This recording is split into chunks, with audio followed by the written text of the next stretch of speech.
চক্ৰৱৰ্তীয়ে আপোনালোকক সুন্দৰকৈ বুজাই দিছে। আজি গধূলি আমি শিলচৰ মেডিকেল কলেজত সুপাৰ স্পেচিয়েলিটি নিউৰলজি, নিউৰ'চাইন্স, কাৰ্ডিঅলজি, কাৰ্ডিয়াক চাৰ্জাৰী এইবিলাক কৰিবৰ কাৰণে 240 কোটি টকাৰে আজি আমি এটা সুপাৰ স্পেচিয়েলিটি হস্পিটালৰ কাম আৰম্ভ কৰিম। অহাবাৰ মই আহিম আমাৰ মধুৰাঘাটত এখন নতুন দলং আমি 100 crore rupees দি 100 কোটি টকা দি আমি মধুৰাঘাটত নতুনকৈ দলং বনাবৰ কাম আৰম্ভ কৰিম।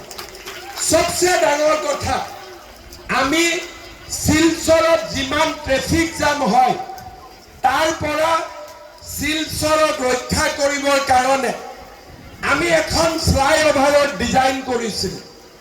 ল্যান্ড একুইজিশন বনোৱা 650 কোটি 650 crores ইমান টকা লাগিব। এখন নতুনকৈ ফ্লাইঅভাৰ বনাব, বজাৰৰ মাজেদি ফ্লাইঅভাৰ হ'ব, যাতে শিলচৰত গুৱাহাটীৰ দৰে আমি ট্ৰেফিকটো ধুনীয়া কৰি দিব পাৰোঁ। তাৰো কাম হৈ গ'ল। আমি ডিচেম্বৰ মাহৰ ভিতৰতে শিলচৰত টাউনত নতুন 650 কোটি টকাৰে আমি ফ্লাইঅভাৰ বনোৱাৰ কামো আমি হাতত লওঁ। মই কিমান ক'লো? 650 crores flyover, 240 crores super speciality hospital, তাৰমানে 900 কোটি, আৰু মধুৰাঘাটত ব্ৰিজ 100 কোটি, 1000 কোটি টকা। তৰুণ গগৈ যেতিয়া CM আছিল, কংগ্ৰেছ চৰকাৰ পুৰা বৰাক ভেলীৰ কাৰণে 1000 কোটি টকা দিছিল 15টা সমষ্টিত, আৰু মই আজি অকল শিলচৰৰ কাৰণে 1000 কোটি টকা আমি চেংচন কৰিছো। পুৰা কংগ্ৰেছে তাকো নিদিলে বেলেগ কথা, এনাউন্স কৰিছিল 1000 কোটি টকা সারা বরাক ভ্যালির জন্য, কিন্তু আমরা একেলা শিলচরের জন্য 1000 কোটি টাকা আজকে আমি অ্যানাউন্স করেছি। তার মানে আপোনালোকে চিন্তা কৰক বৰাক ভ্যালিৰ ডেভেলপমেন্টৰ কাৰণে আমি কিমান কাম হাতত লৈছো। এতিয়া মই কৌশিক ৰায় কৈছো যে আমাৰ দিল্লীত কাৰ্বি ভৱন আছে, দিল্লীত আমাৰ ডিমাচা ভৱন আছে। মই কৌশিক ৰায় কৈছো যে বৰাক ভেলী ডিপাৰ্টমেন্টৰ পৰা দিল্লী, চেন্নাই আৰু কলিকতাত মেডিকেল ট্ৰিটমেন্টৰ কাৰণে বৰাক ভেলীৰ মানুহ যাব। একটা বৰাক ভৱন আমি তাত বনাব লাগে। বরাক ভবন হবে আমার দিল্লিতে, একটা হবে আমার কলকাতা, একটা হবে চেন্নাইতে হবে। মেডিকেল ট্ৰিটমেন্টৰ কাৰণে যিমান মানুহ যায় আমি যাতে বৰাক ভবনত আমি ৰাখিব পাৰো। কাৰ্বি ভৱন হল, ডিমাচা ভৱন হল, এইবাৰ আমি বৰাক ভৱন বনাম। কোনে আগত চিন্তা কৰিছিলে বৰাক ভেলীৰ কাৰণে? প্ৰধানমন্ত্ৰী ডাঙৰীয়াই বৰাক ভেলীৰ পৰা ডাইৰেক্ট গুৱাহাটীত যাবৰ কাৰণে এটা নতুন ৰাস্তা চেংচন কৰিছে 35,000 crores। গোটেই বৰাক ভেলী চিনে বদলি যাব আজিৰ পৰা 5-6 ইয়াৰ্ছৰ ভিতৰত।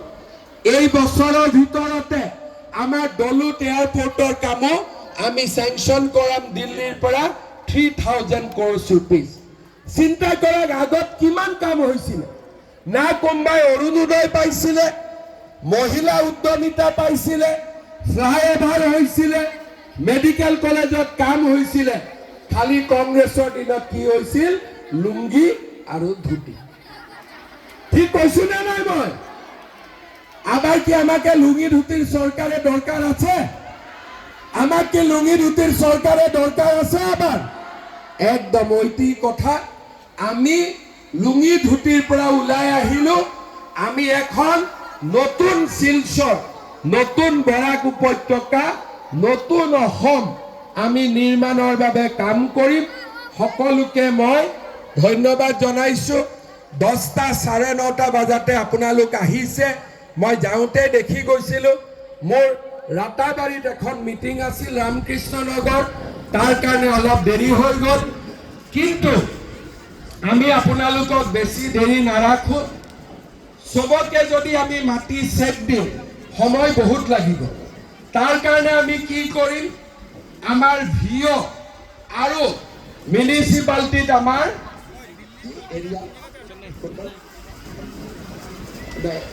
ৱাৰ্ডত কি আছে মিউনিচিপালিটিৰ কাৰণে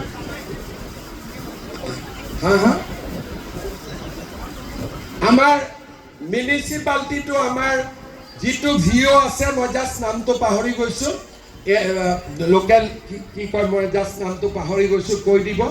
তেওঁলোকক মাতি আমি চেকটো দি দিম। তেওঁলোকে আমাৰ গ্ৰুপৰ প্ৰেচিডেণ্টবিলাকক দিব আৰু গ্ৰুপৰ প্ৰেচিডেণ্টবিলাকে ইয়াতে আপোনালোকক চেকখিনি দি দিব। 1 ঘণ্টাৰ ভিতৰতে আমাৰ ভিঅ'ৰ পৰা চেল্ফ হেল্প গ্ৰুপৰ পৰা আপোনালোকৰ তাত চেক আহি যাব।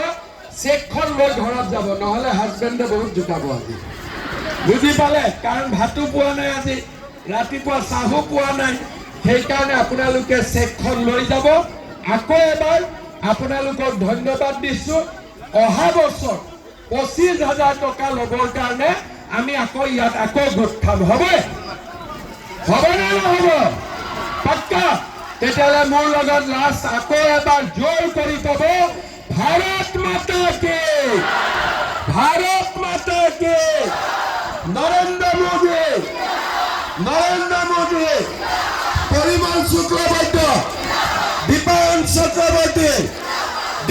চক্ৰৱৰ্তী, বহুত বহুত ধন্যবাদ।